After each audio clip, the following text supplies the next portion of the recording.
This week's edition of From the House of the Holy is brought to you by Frank Rossi and Prestige Jointing and Electrical, specialising in high and low voltage jointing, cable testing and fault finding, earth rod installation and other electrical services.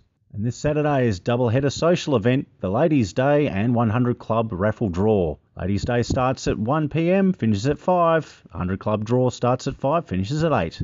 This Saturday. Enjoy the show.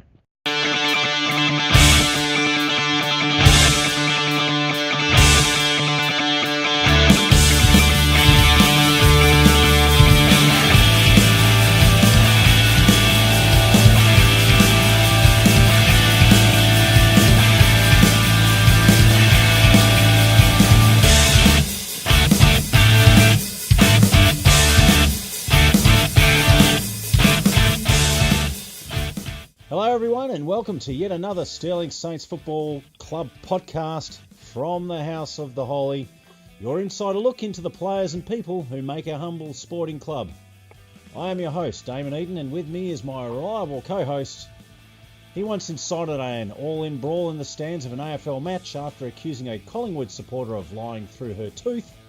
It's a good evening to Mr. Daniel Tilby. G'day Damo, how are we tonight, mate? Good, mate. Pretty good. Pretty good. Well, you know, someone had to tell her.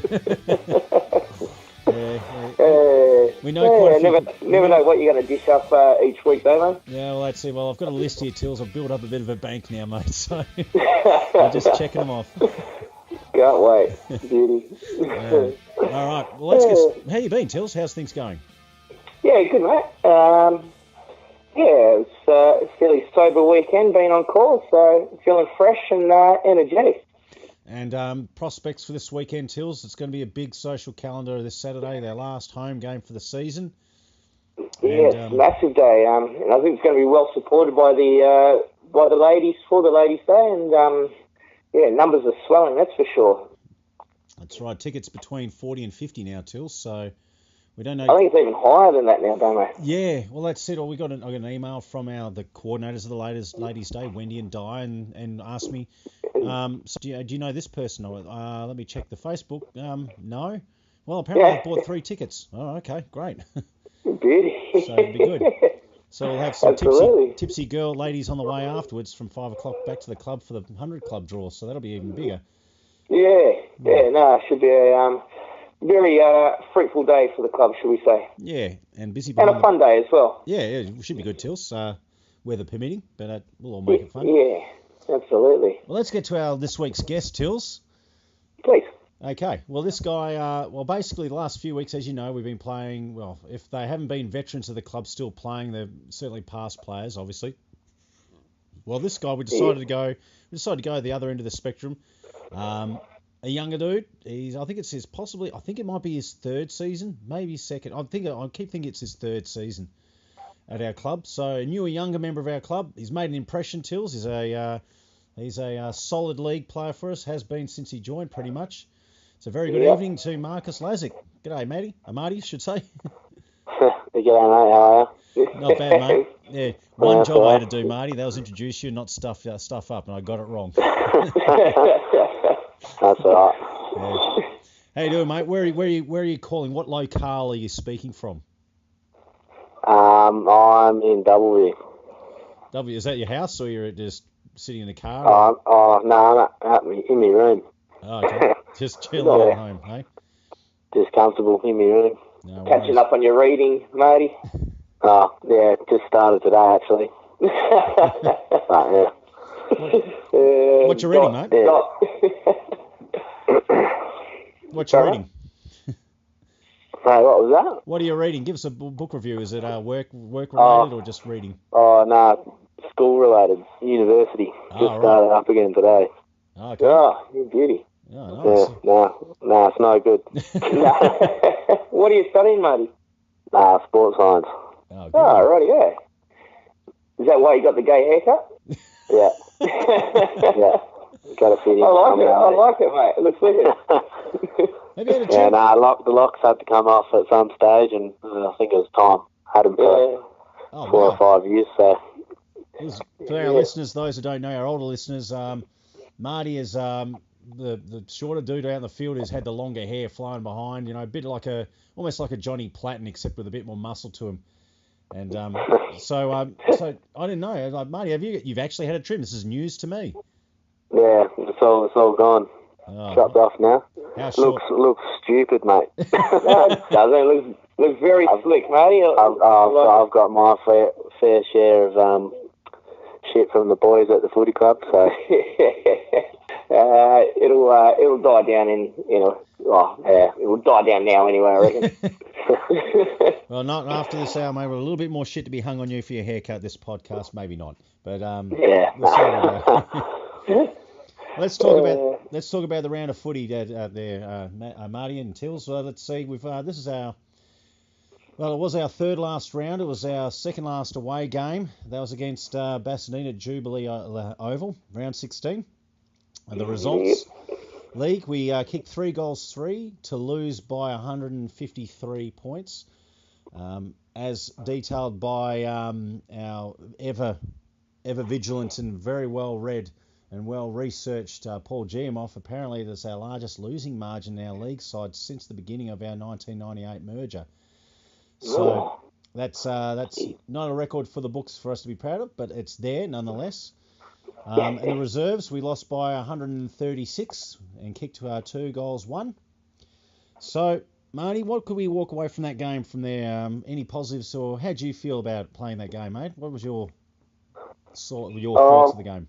I thought we started off alright. Our first quarter was actually quite a good quarter, and then we just got a bit lazy in the second and third, and I don't know, kind of just let it go, which is what it's been like over the past couple of weeks, I think. But like the first quarter, we started off real good and had a good crack. But it's like what King says every week, says we need to go in having a crack. But we do it in for 5 minutes in each quarter probably, but we need to do it for the whole quarter, the whole game really. But yeah, kind of just let it slip out. It's a bit unfortunate, but like there was positives to take out of it. Like younger guys like Kieran in the last quarter, he was rucking himself and was getting all the clearances by himself, and the other three midfielders, including myself, didn't even get the ball because I was doing. Yeah, so seeing it like that is kind of a bit lazy, I suppose. I don't know.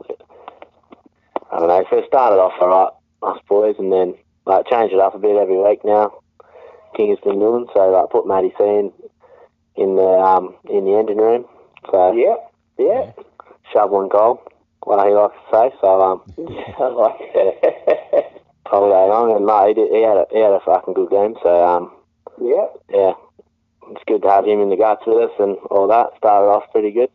Yeah, sheds a bit of experience for, I suppose you can experiment a little bit when things aren't going too well. You got nothing to lose, so it's good to get these guys in there and give them a crack and see how they go,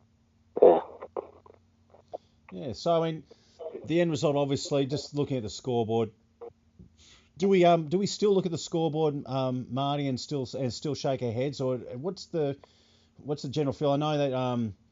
I know that King is pretty much trying to get something out of it, obviously looking towards next season, rebuilding, and that idea of experimenting on the field. Is that when you work off at the end of the game, is it sort of anticipated? Is it sort of, okay, there it is, another day in the office checked off? Is that still that sense of burning or a bit of hurt there as well? Or is it just a case of, all right, no point beating ourselves up, we will live to fight another day?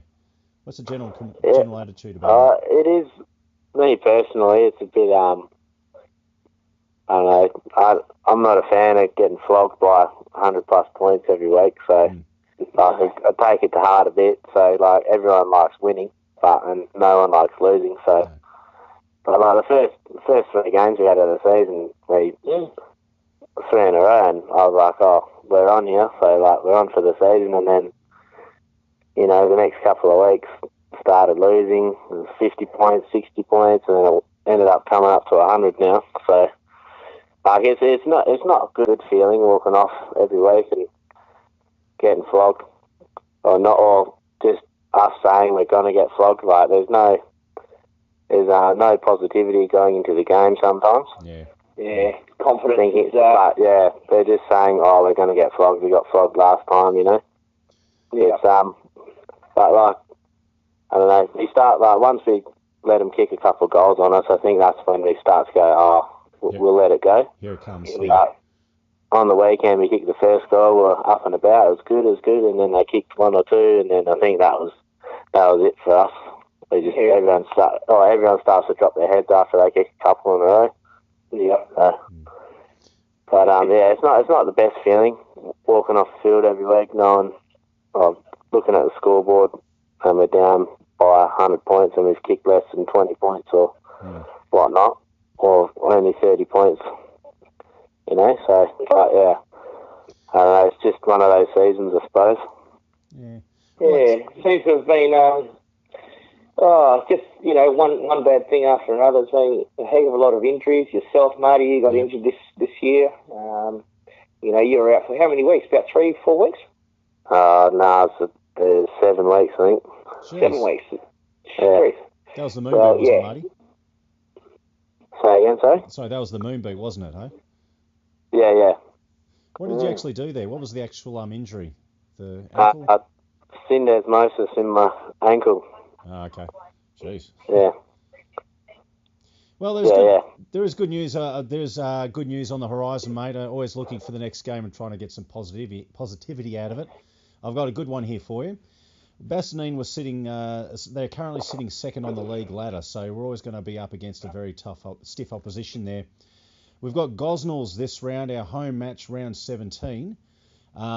They're just out final 5. They're sitting 6th, only on percentage. They're on equal points with 5th spot. So they're looking to have, I would imagine, looking to play a good game against us to make a percentage boosting win against us.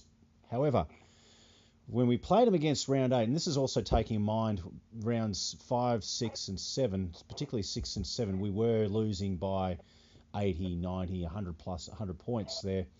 When we played against Gosnells in round 8, you might want to talk to the boys about this, and that was an away game. We only lost by 19 points. We kicked 7 goals 4. So that's you see that when you look at the if you go on the website and check out our fixtures and see that, and you do see that obviously for the first 3 wins, and you see a couple of ones where we've lost, and not by huge margins but telling margins, and then you have what we call, you know, obviously each week in, week out getting flogged. But then you see this little thing in round 8 where we up against Gosnells where we only lost by, you know, just over 3 goals, and we were close for most of the game.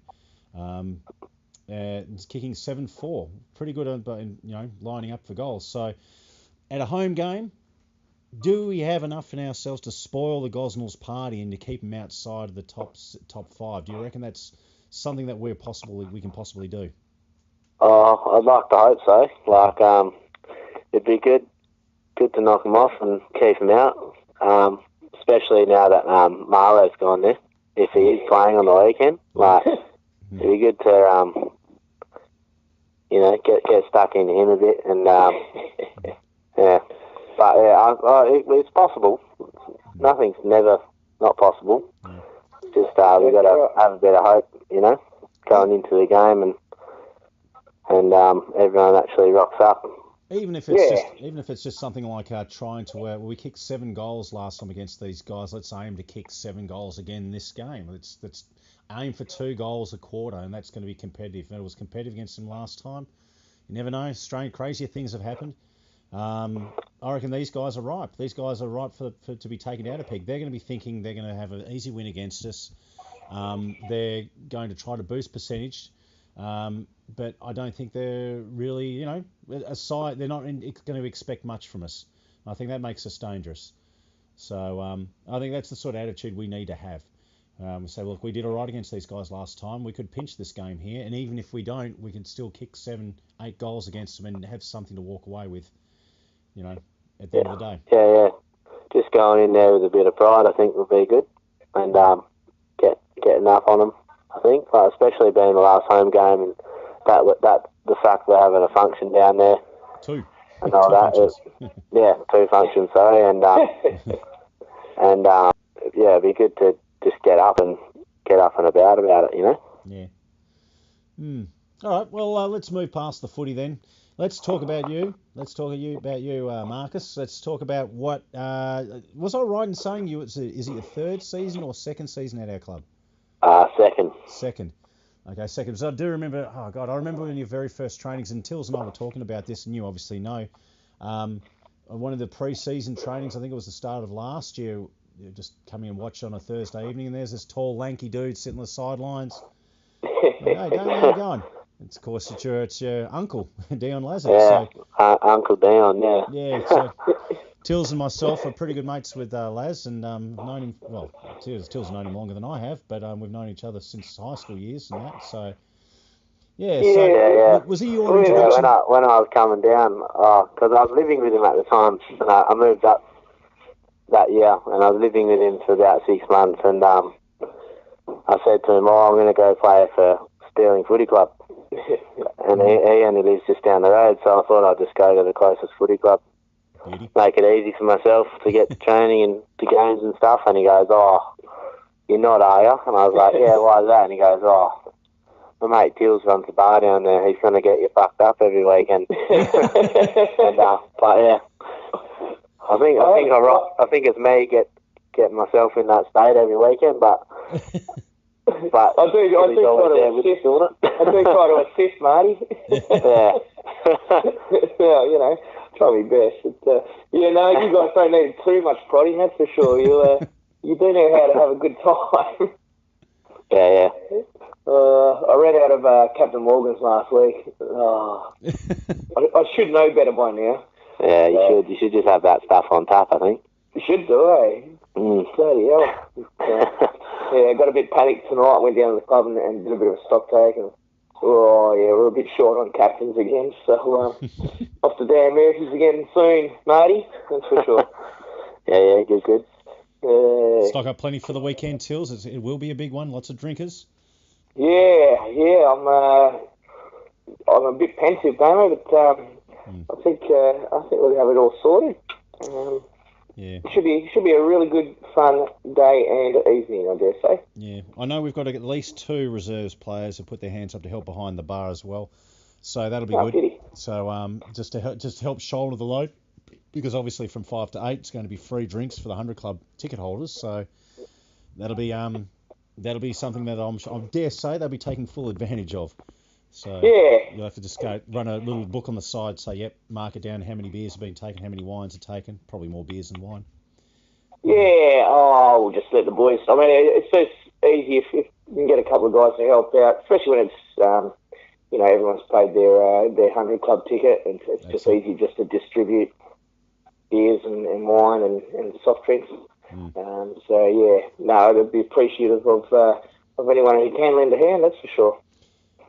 Beautiful. Rightio, Marty, where were you before you came to Perth? Tills tells me. Now, Tills, you were telling me that Marty's from down south, correct? Yeah, Margaret River boy.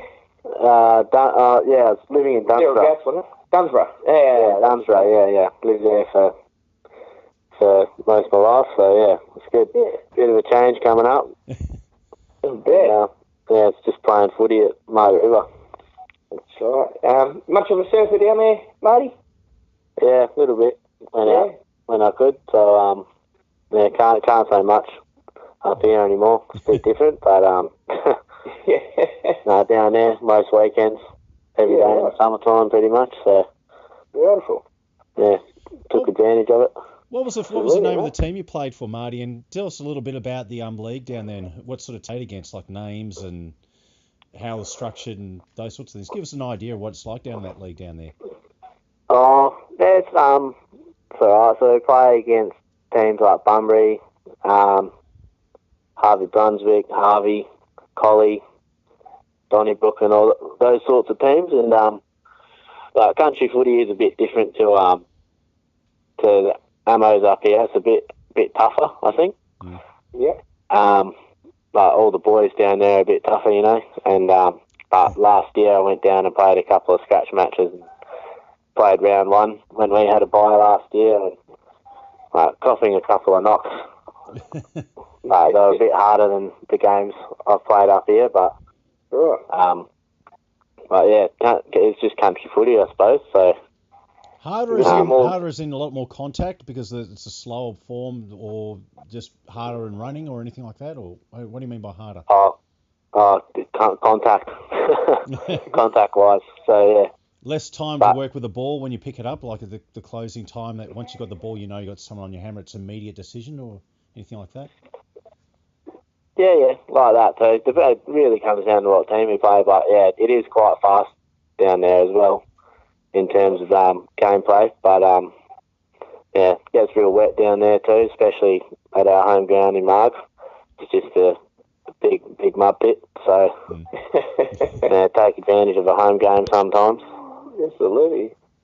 Yep. What were the travels like, mate? So I mean, which one was the biggest road trip you have to do? I mean, I'm just trying to get some. Collie far away?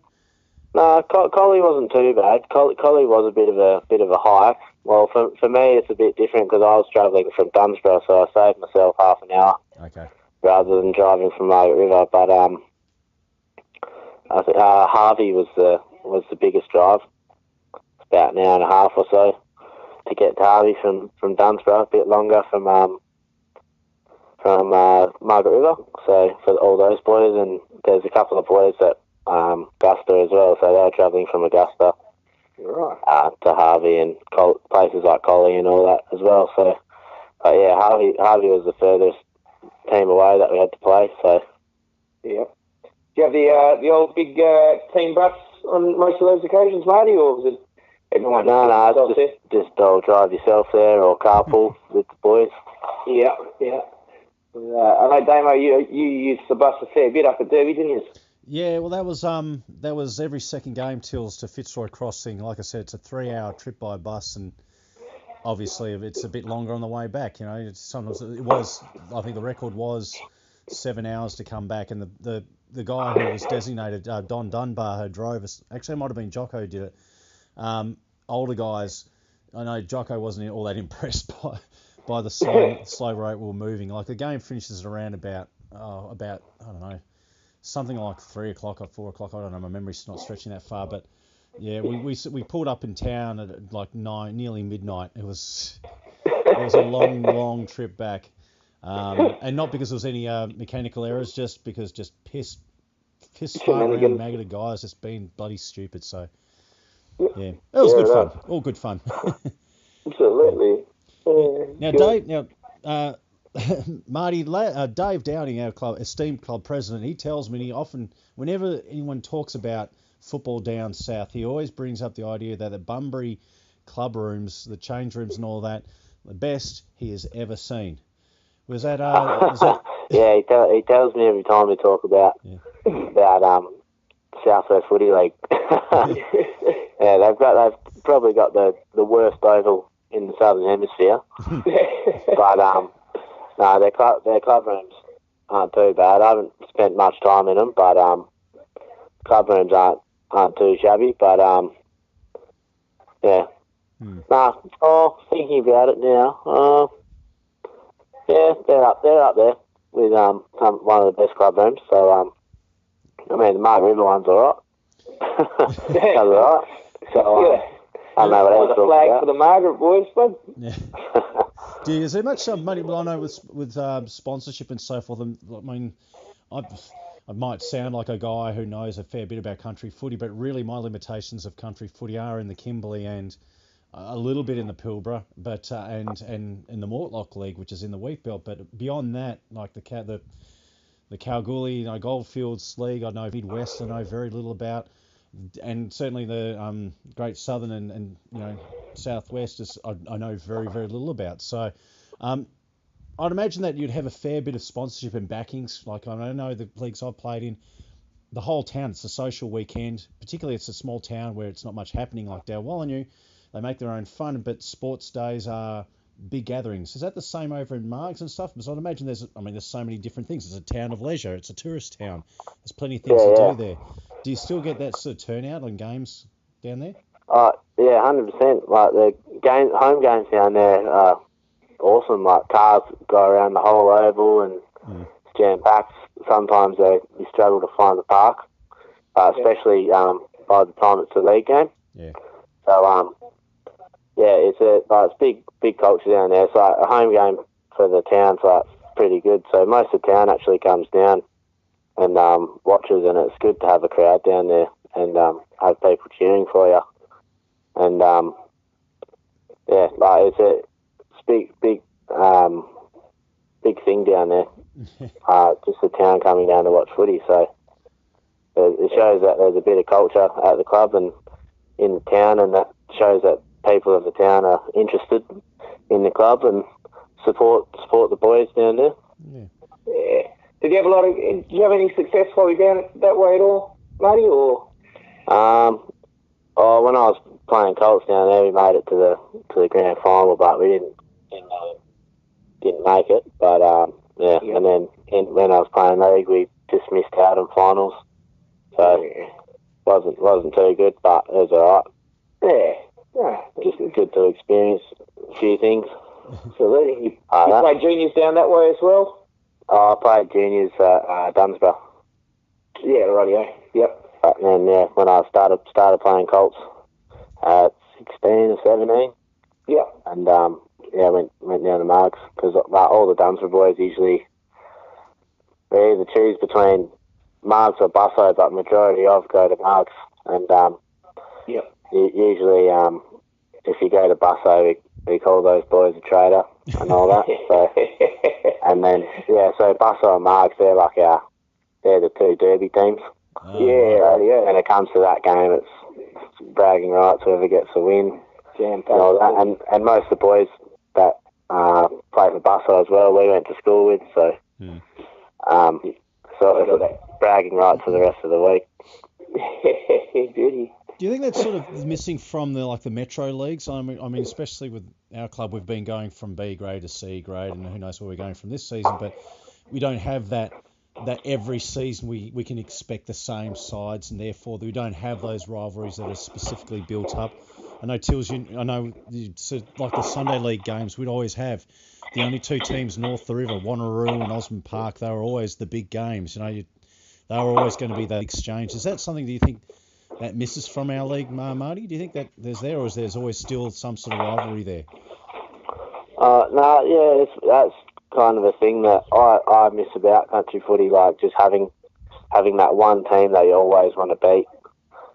So that's one thing that amateurs lack seeing is teams are always going up and down from grades. Yeah. Yep. So you don't play the same. It's good that you don't play the same teams every year, depending on where you play or finish up at by the end of the season. But down south, it always changes. They're always getting new players, new paid players. You guys change teams and all stuff, things like that. So it's always different. Yeah. So, it is one thing that I'd like to see in Amos.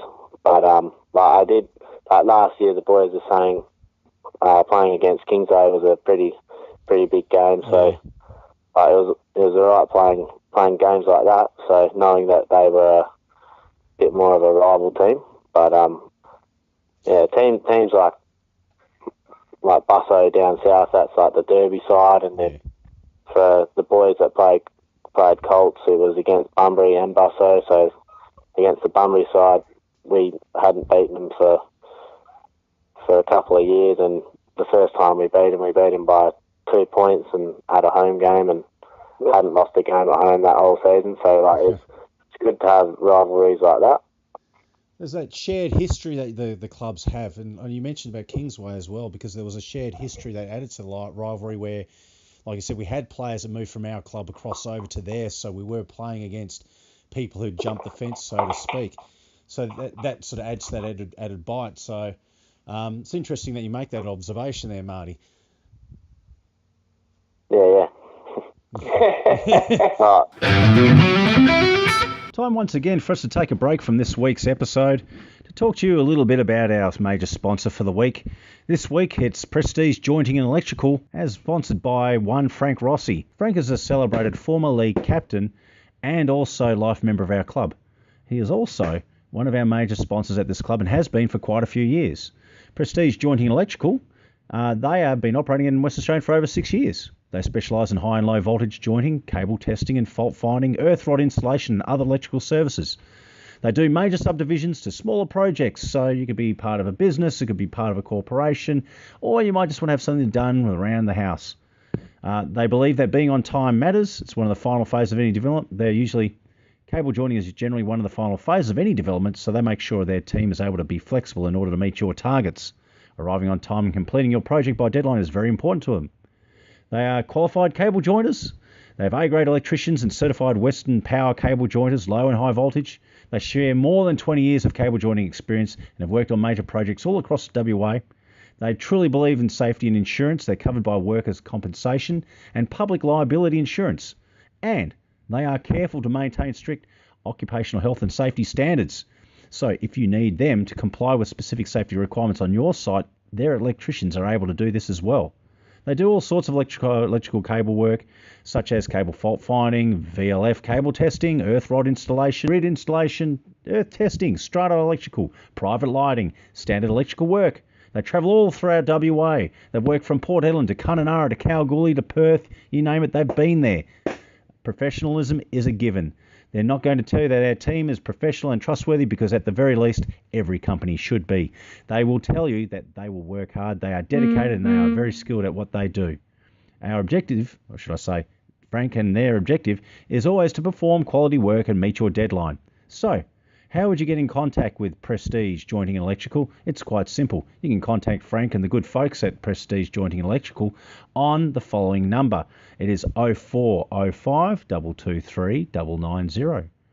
0405 223 990. Or you can actually go to their website. They've got a very, very good website, www.prestigejointingelectrical.com.au. And you can just navigate through there and contact them there. Prestige Jointing and Electrical from Frank Rossi. They are high and low voltage jointing, cable testing and anything else electrical specialists that you should contact. So it's come to this, folks. We are just a weekend away from being at perhaps the biggest social function that would rival the past Players' Day. I'm talking about the Ladies' Day.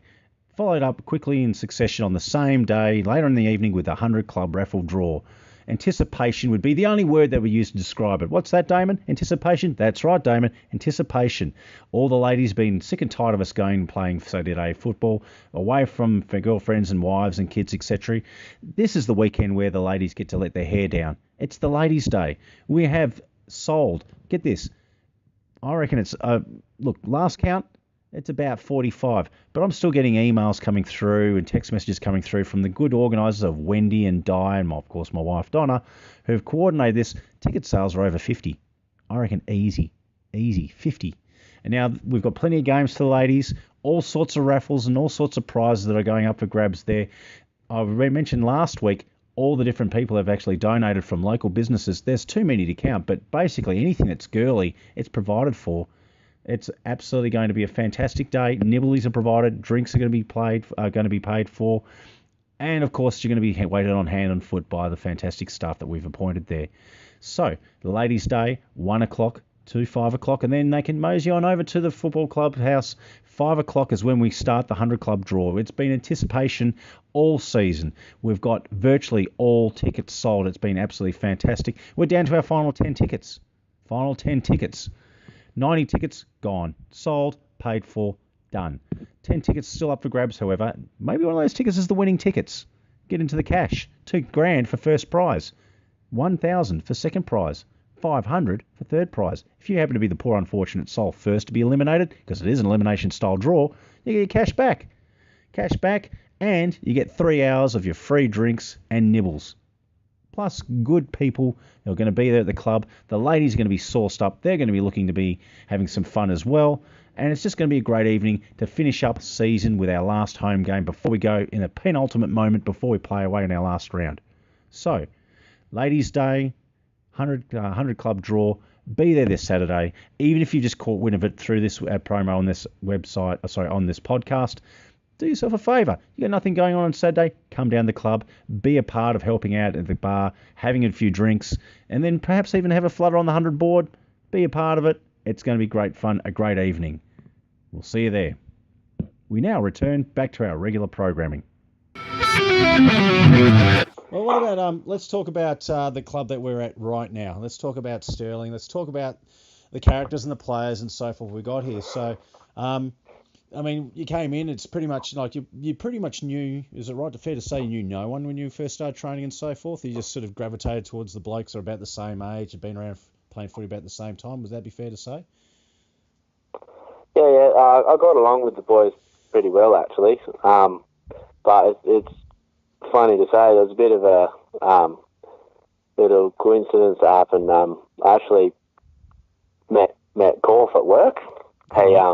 He subcontracts for my uncles, and I was working for my uncles, and I met him at work, and I was like, oh, this bloke's pretty funny.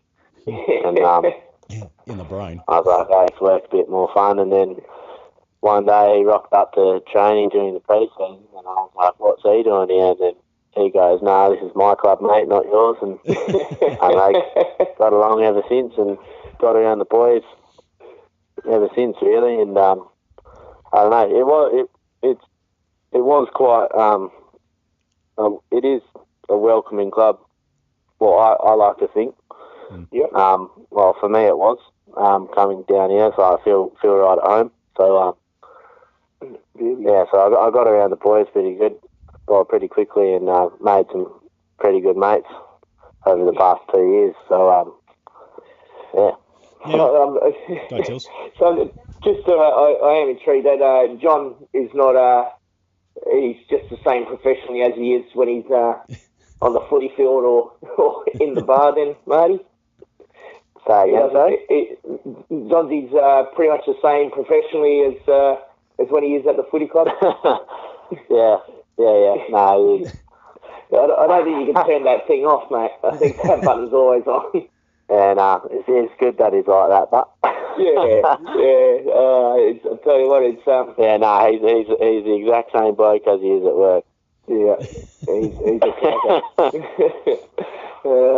I'm sure you got some stories you could tell us about the boys as to what extent you'd want to go to. Are you one of the mint going crew, are you, Marty? Yeah, buddy, I just went there on the weekend, mate. That place would shut down if you guys didn't turn up. Jesus. Yeah, no. No, it's pretty funny. Where is going down there?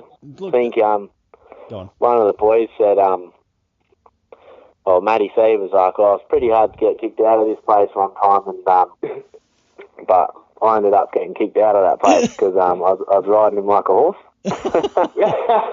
So yeah, but I've been kicked out of that place. So and it I don't know. I guess it is hard seeing as the boys know Steve's a bouncer down there and all that, and can get away with certain things. But yeah, I think I was just a bit sauced that night. So possibly. Now you were pretty sore. Your knee was pretty sore on Saturday, Marty, and I did plead to you to go home, but you said, "Nah, I've got to go to the meet with the boys." And that night, mate, did you get a bit of movement in it?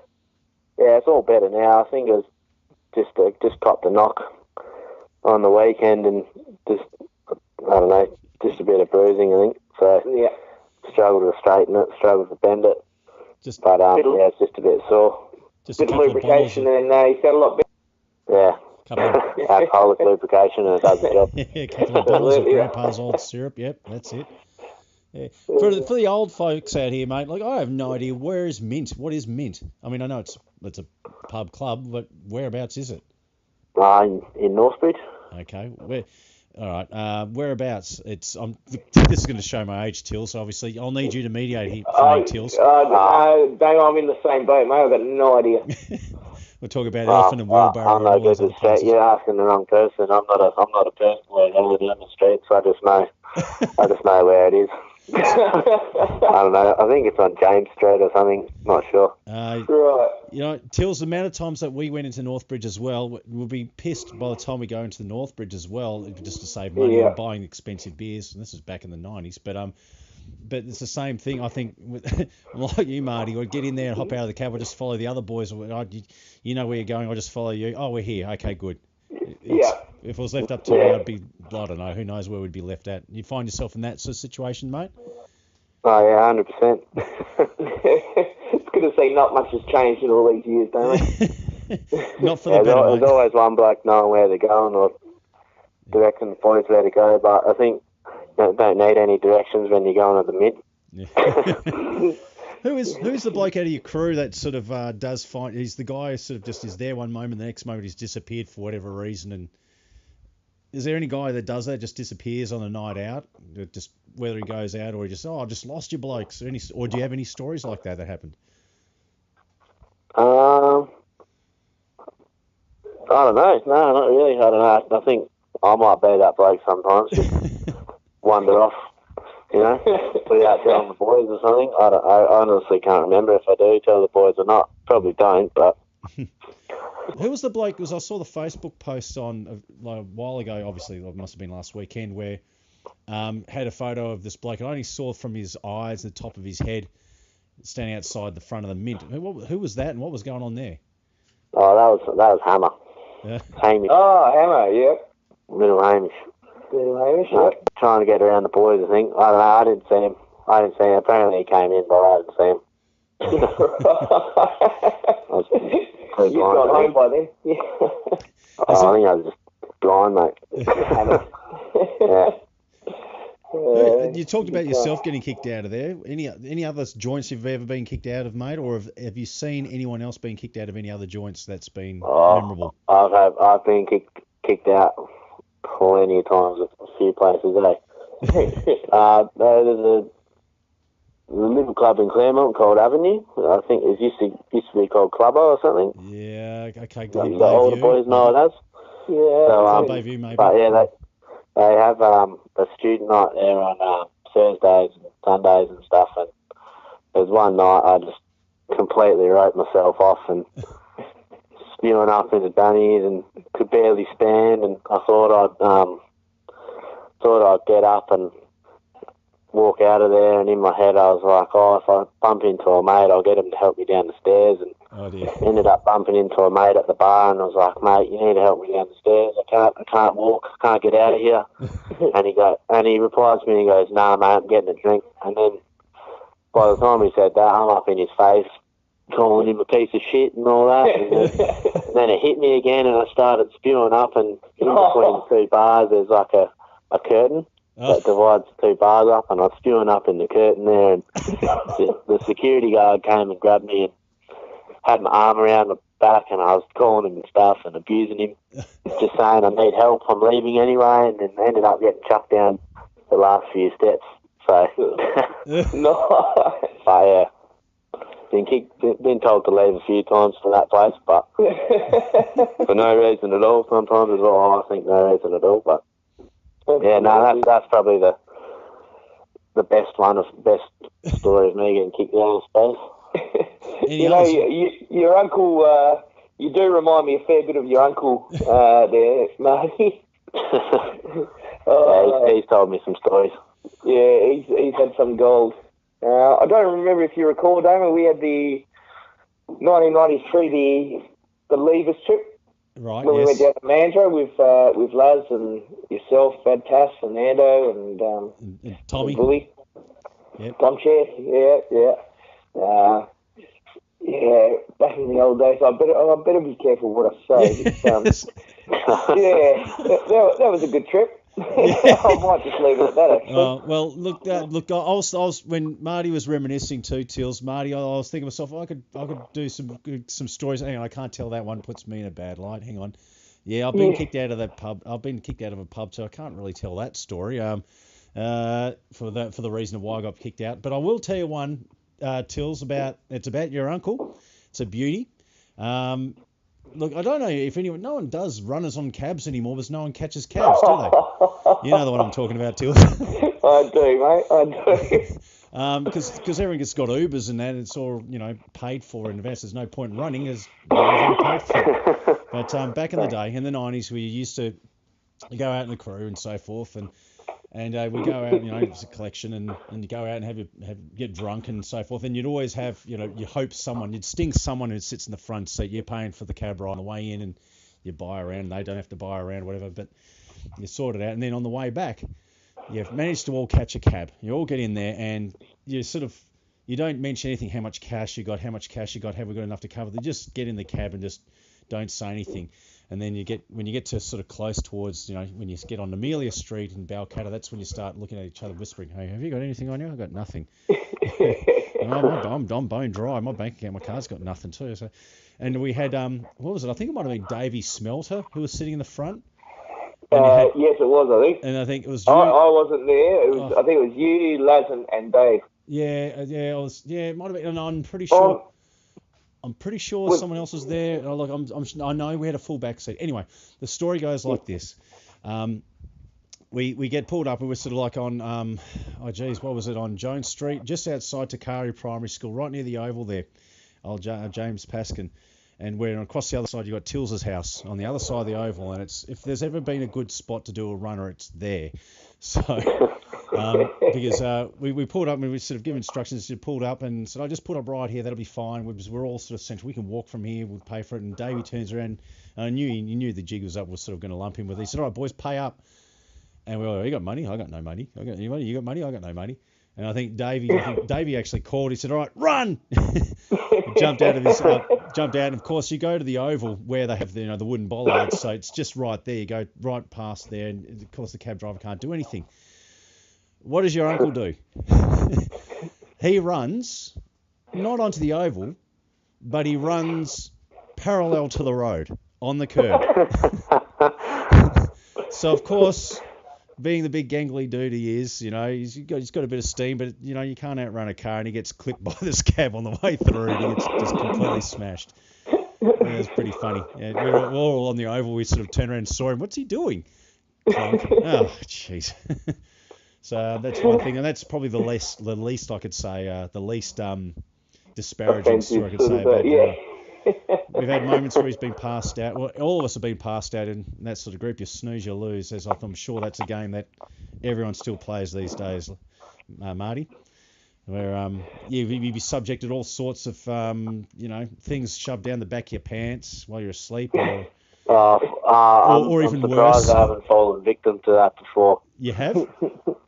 I haven't yet, and I hope I don't jinx myself about that. If the boys get this far in the podcast, if they're even listening. But no, I've been surprised that I haven't had anything happen to me before. There was one night at when Wits was going back to Victoria last year. Yep. And we went down. All the boys went down to Mandurah for his birthday at the time as well. Yep. And we all stayed at his house. And I think I was one of the only boys that fell asleep, and all the rest of the boys that were there stayed up, and they were doing, I don't know, I don't even know myself what they were doing, but they were doing some stuff that just doing what the boys do. And I'm surprised. The first thing I did when I woke up in the morning, I'm surprised that I slept through it all. But the first thing I did in the morning was feel my eyebrows. And me, I'm a bloke that's got some pretty bushy eyebrows as well, so losing one of them would be pretty noticeable, so that's the first thing I did. I don't know, I just had a feeling something like that would have happened, but yeah. But even at Gorse House, I'm one of the boys that fall asleep first and all that, but there's been one night I've gotten home, I don't know, 3 o'clock in the morning. Yeah. And boys like Matty C and Miles and Reese and all that, you start playing poker. I don't know if they're even playing poker, he's talking shit the whole time. And I've woken up at 10:30 the next morning and they're still playing poker at the dinner table. Or talking shit to each other, So, like, time flies when you're having fun, I suppose, with those boys. But I think Grassy should be the next victim, I think. So he seems to fall asleep quite early. So if I remember next time, I think I might get him good. Don't know what yet, so might see if I can get him. I know where he goes to sleep at John's too. So is that right? He tries to hide away, eh? Yeah, there's no hiding at John's house. So no. There is. Actually, now that I think about it, I think I'm the one that does all the shit to the boys that do fall asleep. So I like to pour my beers or pour my drinks on the boys that fall asleep and get them a couple of times too. Yeah. So I've done it to Dennis a few times. I've done it to John before, and I've done it to JJ a few times. I think JJ had a sook and went home one time, so I need to go get him the second time, and I think he went home. So he bailed. but no, I get the boys, and then they end up going back to sleep, and I get them again. Well, you know, Marty, that sort of behaviour, you will get retribution one day. Yeah. Oh yeah, I'll get done for it. Yeah, for sure. Yeah, it's fun. One thing you got to do if you can't stay up is you got to really build a very acute sense of presence when someone else is in the room, moving stealthily. You got to have developed that skill of sitting bolt upright, ready to fight. Damo you did will that self. That ability into yourself, Davo, very well from memory. Especially when you're crashing at someone else's house and they've got their bedroom and you're laying on a mattress in an open space, an open area. And they wake up and you're still sleeping. They wake up very in the morning. vulnerable and asking for it. Oh yeah, well, you got to really be. When you hear shuffle and suppressed, you really got to sit up and go, fuck off. I'm ready to start swinging. When you see a pair of nads coming towards your head, you know you got to be acting quick. That's right. One of the boys showed me a video actually of I think it was Reese. He'd fallen asleep. Yep. Yeah. And John's poured his beer on him, and Reese has woken up and pulled his head up, and there's Dennis with a boxing glove and stunned him right in the head. You'd have to ask one of the boys to see that video, but that one's one of the good ones. So. That's classic. Who's I don't know how long ago that was, but it's pretty funny. That is brilliant. Who do you think's got the surliest of responses when they wake up and find out that they've been taking a peg? Who's got the like the one that takes it most to heart? I would have thought JJ, like you said, did JJ just sort of wake up and walk away, or did he have a bit of a spit or anything like that, or is there someone else who's more aggro than that? Oh no! I think he just has a bit of a sook on the at the time and tells you to fuck off, you know. So, but John has a bit of a sook. I think there was one night we all went back to his place and he woke up in the morning and there's shit everywhere, and Dennis had to clean it up because he lives there, but No, John's pretty good, but here and there he'll have a dummy spit about the house, but don't blame him. He probably hasn't had a break for 10 years, so party there every weekend. So he's got the factory now, Marty. So yes. Oh yeah, we'll be going there and setting that place up. Yeah. All right, you might have to build yourself a little room or something where you can just secure yourself away. That's it. Security password. Might have to. Yeah, well, he has been talking to me about old Johnny about setting up a homebrew little area there, which is exciting for me, I guess, and for him as well, since he seems keen. And certainly, the long-term plan is to produce a good quality homebrew that's worth, getting the license, which can be done, and providing the club with homebrew tap beer, which is craft beer. Anyway. Yeah, that'll be pretty cool. I digress, mate. I digress. Let's go back. Can we talk a little bit back about footy? As much as we love the shenanigans and all that, which is great.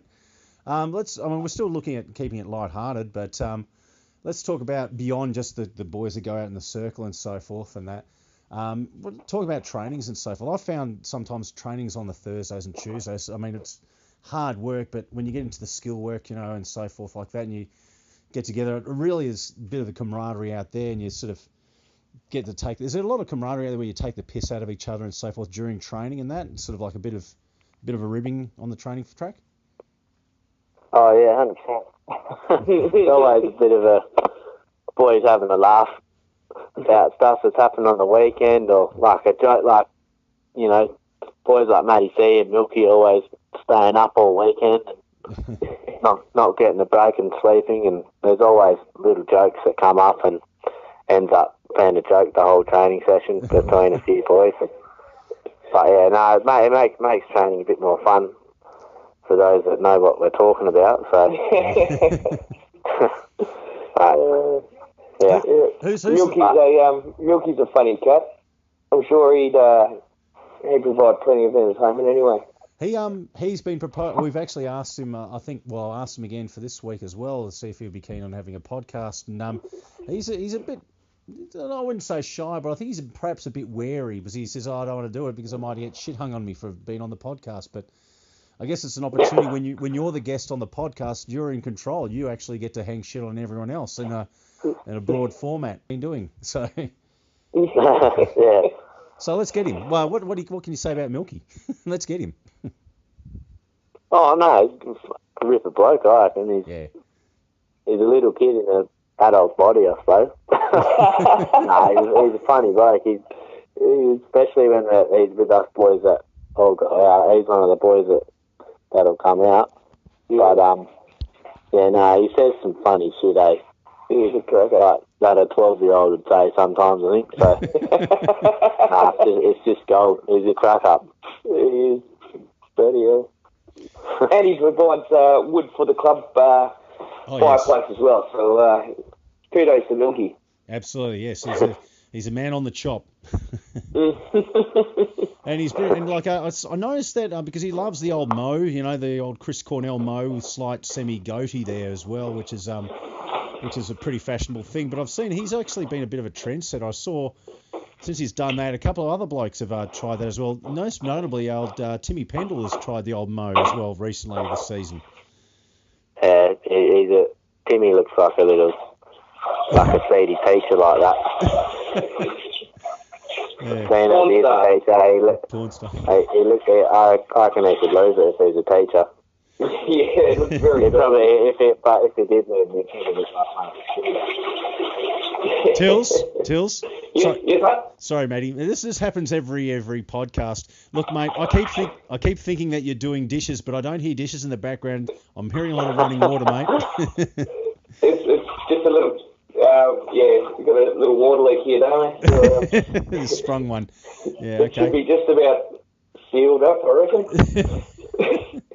Nearly there. Yeah. Sorry about that, Marty, mate. Just sorry, Marty. It's hard to ignore, mate. There you go. There we go. It's all sealed. Now, normally I would edit that out, Tills, but I think we'll keep it in on this one. No, keep that one in? I am washing my hands, though, so okay, I am hygienic. Well, that's a good thing to know. Yeah, there you go. Yeah. Now you're going to go pat your dogs. Sorry about that, Chris. No problems. So, Marty, look, usually towards the end we do a bit of a few games and so forth, like word association and player association, that sort of stuff. We haven't done it for a while. Would you be keen to playing a game with us? Say again, sir? We usually have a few games that are going on, like player association. I'll give a player's name or I'll give a category you think about, and you give me a player who you think fits the category and some reasoning behind it, or we do a head-to-head match between who's better between these two blokes. You be in for a bit of that, a bit of banter? Yeah, sure, no worries. Okay, you contain your excitement, but here it comes. All right, well, let's see. We talked about who's got the most dodgiest fashion sense at the club. Oh, it'd have to be either Eddie or Milky. Now, we haven't done this for a while. Eddie's a new one. I don't know. Eddie wears this. I don't know. He wears some weird things sometimes. Looks like he gets dressed by his mum. You know how like your mum lays your clothes out on your bed, and when you're a little kid, it looks like that sometimes. But I think Milky might have him on this one. Milky's stuck in the 2000s or something. Like with the big fat skater shoes and the bright red Adidas trackies and he had some weird pants on last week. Shorts. and the shades and all that. I think Milky's topped him on that one. Yeah, I think Milky's probably keeping was it Surf and Skate Warehouse in business for the past few years, hasn't he? Oh yeah. All right. Okay. So we got that there. What about who is the most serious bloke in the club? The most bloke who just will not crack a fun a joke or anything like that. It's just always serious, always focused. Oh, I don't know. It's a hard one, that one. Not sure, actually. I don't know. I don't know. I don't know if I can answer that one. There's no one All who the fits boys seem pretty fun to me. So no nominees. All right, what about this then? I'll say Roscoe because I think he's got some kids and he's an old bloke and just don't know. So by default, wouldn't say scary, but you know, just serious common sense. Get the old fella gets the nod. Yeah, probably more common sense than most of the boys put together. All right, what about this one? Who's Tills? You got a category? No, I'm trying to think, but I've been listening to Marty and laughing. All right, what about this one? Who's the biggest? Who's the biggest self-proclaimed chick magnet?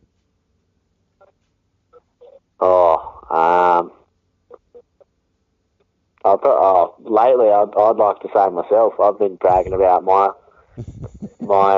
pickups over the past couple of weekends and all that. So I'd probably say myself now, but I don't know. John likes to talk about a few girls here and there, but I don't know. Some of them are minging. We warned him the other weekend. He picked up one and we were going up to him and like, mate, she's no good. And by the time he got home, I think he sobered up and hopped in bed with her, and he ended up sleeping on the couch because I think he pulled himself into line and realised what he'd done. But we gave him warning. But you don't know what's going on. She's beautiful. She's beautiful. Corf talks about a few birds here and there, but I think I like to brag about it here and there. Not here and there, most of the time. You got the cake, eh? What about Brendo? Brendo's pretty special when it comes to picking up chicks. Oh yeah, God. I heard a story. That's a good story, that one. So we're playing the coin game, and Brendo brought up that he was getting picked up by a Tinder girl, and I think it was G, and G's going, "Oh, give us a look at her and all that," and he's like, I think he said, "No, you don't want to see her," or something. And then we were all hanging shit on him saying, "Oh, she must be fucking bad then. Must be a pig or something." And then, I don't know, we said to him, "Oh, when she gets here, tell her to come in, we'll say g'day, or when you leave, we'll all come out and say g'day," and all that. And later on, he's gone, "All right, boys, I'm off," with his little fucking overnight bag. And we've all us boys, I don't know, I think there's about 12 or so of us, and we've all walked out in the car park, and we're standing there for 5 minutes or so, and we're going, "Oh, where's Brendo?" Yeah. And I think it's Milky's gone back inside, and he's come back out and gone, "Oh, he's gone, boys, where is he?" and then we've gone looking for him, and then we just hear John go, "There he is!" And he's just running across the oval with his little overnight bag, and oh God, it was hilarious, and all us boys are running after him with the beers in their hands, and watch Brendo jump over the biggest fence. He's not the biggest bloke, and he's jumped over the tallest fence, thrown his bag over, and hopped over the quickest you could ever think of someone jumping over a fence. And the funny thing was that there was a gate that he could have just walked through. It would have been. He did it for nothing really, and then we ended up catching him, and then he ended up running off again, and we let him go, but we never got to see this chick. But fucking she would have copped it if we did. So I think so. That was a good thing. No, right, don't turn it. Don't pull in the car park. Just go up the hill, and I'll meet you there. He was doing the reverse runner, Damo. Instead of running away from the taxi, he was running towards his large date, shall we say. My goodness. So, have any of the boys done Tinder or anything like that? This is an age where, obviously right now, where Tinder is part of the social norm, I guess, if you're a young bloke. Tried it yourself, Marty, or do you know blokes have tried it? Yeah, I've tried it. Got it. I don't know, I was split up with my ex-missus a couple of months ago now, so I thought I'd get a couple on the trot, so I was in there, so I can achieved what I wanted to do, so it's all right. But Grassy's been getting around it himself, so he's been talking about it lately. And, well, Gracie's a good-looking rooster. I mean, I would have thought that, I guess it's a case of just meeting people in the right environment. It would be a different story as a young bloke these days. But, so Gracie hits the Tinder from time to time? Oh, yeah. I think he's talking about today how he's got a good one or something like that, a couple of good ones, and then Dennis gets around it too, I think. Yep. And of course does, not as much as probably me or Grassy do, but you know. Oh, good. Jump on it here and there. This Saturday could be an interesting thing with all the girls that are coming back from their Ladies' Day sauced up for the 100 Club draw, so could be worth hanging around for a bit longer. Oh yeah, 100%. Yeah. Just don't hit a miss. Oh gosh. Yeah. Funny. Well, let's see, Tills. Let's see what else can we do here. Well, we'll ask. Should we ask a couple? Okay. What about this? Since we're rounding up the end of the season, and we got the players dates being arranged. So the Players Player Award is on the Saturday night of the very last game. So this is 2 weekends away, 2 Saturdays away. The Players Player, obviously, the player that's been voted by his teammates as being the best player consistently throughout the year. Who do you think are give us your pick and maybe a couple of and also around and maybe a dark horse to watch out for? Who are your picks? Well, to begin with, it was Marlo, but he's not around anymore. But I think Dish has got a good, and so does Kidder. I think Kidder's been having a bit of form lately, and Dish has had a hammy injury here and there, missed a couple of weeks, but he's always come back and played quite well and been up there in the votes. So I think Dish has got a good chance, and so does Kiz. And Eddie did as well, I think, when he was playing, but he's away, isn't he? I think on holiday or something. So yeah. But I think it's between Kizza and Disher, I think. Yeah. Do you think you might be in the mix there somewhere, matey? I mean, you've been away from most of the injuries. Is that going to hold you back? Do you think you'd rate a few votes? I'm not sure. I don't know. The modest answer, Tills. I thought I played all right the first couple of games and then missed a few and struggled to find some form when I came back, I think. But, no, I don't know. See how it goes. All right. Well, what about this then? Let's try. So we've got, obviously, the Players Player. The Coaches Award. Who do you think the Coaches Award is going to go to this year when we do have the awards ceremony? What's that? Second or the Coaches Award, I think, is pretty much awarded to the bloke who's, it could be a number of things. I mean, as a coach, you're sort of awarded to someone who might be the most consistent, who doesn't rate in the top 3, or someone who's just done a little bit extra leadership roles or anything like that, or someone who's just been, always been there for trainings, consistently showing the way, doing things quietly, going about things, but doing it by action. It could be a range of things. Who do you think maybe the Coaches Award might be worth picking out for considerations? I think who's in the team now. It's changing every week. Yeah. Would we have one? Yeah, I'm not sure. I know Corf likes to put his hand up to a few things here and there, like helping out behind the bar, and I think he puts his hand up every week to fill in for the reserves and all that. So, what about Jared Proctor? Would G be considered? I know he's sort of captain a bit this year. As well. G's actually a good one too. He's quite passionate about the club as well, and likes to help out with the reserves as well. And he could be one of the boys that get that award. Nice one. All right, well, we'll wrap it up here, Matty. Marty, I should say. With we will do the old the 1, 2, 3 questions at the end. We've got let's see the grand final kick behind after the siren.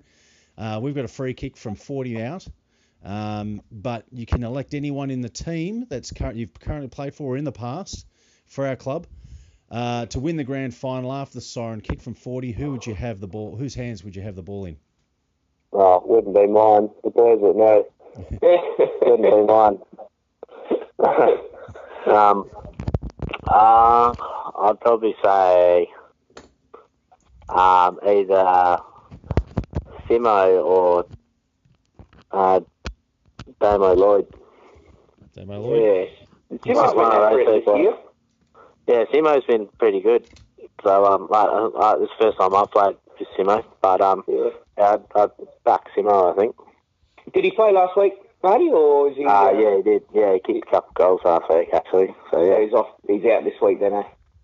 Yeah, I think so. 5-5 or something like that. I'd back one of those two boys. I think I'd back Simo. He's been pretty accurate this year, so... Very cool. Beauty. All right, next question. What about the melee? You're in the heat of the action. You've got to be surrounded by opposition players, all of them wanting your blood.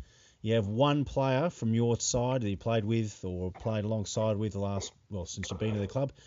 Who's the bloke you would rather have alongside you in that melee that could help you out? That's already happened this year against Willow. So, Right. bit of a scrag happened, bit of a blue. And JJ likes to come in, and JJ gave someone a bloody lip, so I'll pick JJ, I think. Yeah, the big dog, eh? Yeah, big lip. Yeah, he's featured a couple of times in that category. I think he's been selected like twice before on the podcast, so JJ's up there. We might even have a tally at the end of the season, Tills, and talk about who has ranked the most tips for the goal kicking and the tough nut reward, so to speak. Yeah, I think JJ would be definitely up there, and Damo Lloyd's been picked a couple of times. Simo's a new one, but definitely a worthwhile competitor, that's for sure. And finally, mate, look, before we even get to this last question, look, it might be a bit presumptuous or a bit ambiguous for me to ask at this stage, but you can see yourself at the club for a few more years? Oh, yeah, for sure. Like, I'll be in person. So, I don't know, who knows how long now, but... Well, you got your studies. Until I finish uni, I suppose, and beyond, I suppose. But, I'll be at Stirling for a while, I think, and we'll be hanging around. So, I've settled in quite well and made some pretty good mates, so I don't think there's any point leaving. Yeah. Well, this is... Good to hear, mate. Sorry? Good to hear, mate. Yeah, very good. Yeah. Well, let's lead us to the last question, mate. The last question is that let's just say you did play, or whatever it is, you finished uni, you might have gone away from work, you come back to the club and you play the rest of your footballing career at the club. And let's just say you knew it was your last season, you knew it was your last game, and you were going to say, that's it, I'm retiring after this game. Who would you have cheering yourself off at the end of the game? So which two blokes would you select? And again, it can be current or people who've played who, for whatever reason, aren't playing for us this season or have just been out. Who would you have cheering you off the ground? Oh, cheering me off. I don't know, Reedy or something. I'm pretty close to Reedy now, so I can him or, I don't know, boys like off. Not sure. I don't know, I'll probably finish up before me anyway, but I don't know, it's hard to say. I'm the youngest bloke, so I'm the youngest team, so I can't really say that, can I? No, you can. Really It's a question. hypothetical. Anything can happen. So you're saying Reedy and one of the other blokes, and maybe have a trail of other blokes getting the beers sort of nice before you even enter the change rooms. Yeah. Something along those lines. Better work. All right. Well, Marty, mate, it's been great to have you on the podcast. Hey, no worries. Thanks for having me. No problems. Thanks, Marty. Yeah, it's a good change of gears for us because, like I said, we've had a lot of the older stalwarts been on this podcast, and we started off talking about, I guess we could say, the younger blokes as well, with Corfs and G and Maddie and Dennis as well. So we've returned back to the fold, I guess, to a certain degree, even gone back further with yourself there, mate. So I really appreciate having you on the podcast. Very good to have you on. Yeah, no worries. Cheers. No worries. Thanks, Marty. Do you have anything to plug before we go, Marty? Anything else you want to plug business-wise or anything, any events that you know that are interesting that you'd like to get out and tell blokes about or anyone about? Oh, it's my birthday and the last game. That's I already know it's going to be a good night, so. Yeah. But, no need to tell the boys about that. I think they might even already know, but they already know it's going to be a good night because it's the last game and all that. I might get everyone to sing a happy birthday for you, mate, while we're doing the 100 club draw. I'll be doing the comparing for that, so I'll make sure it gets a mention. Yeah. Thanks. Yeah. I know, nothing else really. Yeah. Tills, anything from you? What's that, mate? Anything from you, mate? Anything to... No, just I think this week will be a cracking day. Just like to thank Donna, Wendy and Di for their amazing work. As you know, and as well as I, don't know what they've been doing. It's been phenomenal, and yep. I think it's going to be really successful because of their hard work. So look forward to that. And, of course, the 100 Club, with the amount of work that you've been doing, Damo, it's true. Almost all tickets are gone now. I think it's probably about 11 left. That's right, yeah. We're down to about 11, mate. So it is 11. We've got a couple of this week. I've just... I'm going to do a couple more messages out to a couple of people who I think might be on the bite for it. It's a few long shots there, but I'm going to try it. Be great if we got all 100 tickets sold, Tills. But for sure. It'd be great for the club and just makes for a great evening when we have people who turn up as well. But yeah. As for me, Tills, look, like I said, you've got it covered. We've got this weekend some massive game. It's going to be our... look, I think we're a genuine chance against Gosnells. I mean, they're looking to think that it's probably going to be a win. It's just a case of how much they're going to win by. I reckon we're just going to be terrier-like and just make it hard for them. No matter what the score is, make it very hard for them. Scrag them, set our own goals, or kicking 2 goals a quarter. We only got beaten by, by 19 last time, so it's... we're a surprise. We could be a surprise package here. A day like on this Saturday, anything can happen. Our reserves, I mean, they're up against Gosnells, the second top on the ladder for reserves, so it's going to be a hard slog again. But like I said, only the toughest need only apply for that one, and we get that. So yeah. Anyway, again, Marty, once again, thanks so much for being on there with us. And Tills. No worries. Cheers. Thanks for having me. No, it's a pleasure having you on, and keep listening. And Tills, pleasure having you on board. Good on you, Damo, once again, mate. Legend. Thank you very much. No worries, and thanks again to all our listeners again, and we'll see you this Saturday for the fantastic game and the double-header social function. And go get them, Saints. Good luck to the Rezzies in the league. Let's get them.